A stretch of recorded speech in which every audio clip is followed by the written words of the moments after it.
I think first it's been unfortunate, and I can empathize with the Kenya Kwanza government because we knew that junior secondary was to come, in 2016 when we began this implementation. But I think a lot of indecisiveness happened along the way, and now children cannot wait. They now have to go to junior secondary. I think the decision to domicile it in primary school was the right one, because why should we sink money in infrastructure, in concrete, constructing classrooms that will not be enough, when we know that the key thing for CBC to succeed, I think, are two things. One is a teacher. And I agree with Honorable Meli that we have enough teachers. What I think is needed is that we need the right teachers. I am a teacher trainer myself, and I know that CBC is an attitude change, is a mind shift.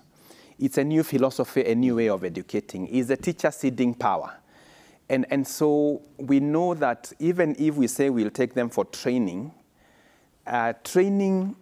and acquisition of knowledge and skills, that can be shifted. But the change in mind shift, in attitude of teachers is needed. So there's a lot to do, I think, in terms of calling on our teachers that this is about our children. Hey, because with a teacher who believes in CBC, in this new way of educating, even if they have children under a tree with them, CBC is now offering the opportunity to use locally available materials for the teacher to innovate and invent more than what the other curriculum was offering. The other key thing that needs to happen is a parent.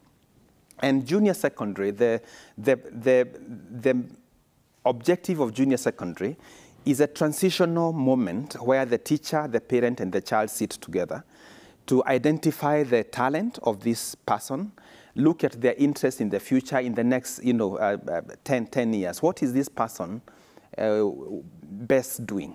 And so that consultation has to happen. And the person at the middle of that consultation is first the teacher, who has to call the parent, and the parent also, who has to understand that they have a role to play, not just taking children to school, but also participating in making decisions for them. And so the decision to make it largely day, I think, was very necessary, because if we had domiciled this in secondary schools, then we'd have a child traveling from Mandera to Kiambu, where Alliance is.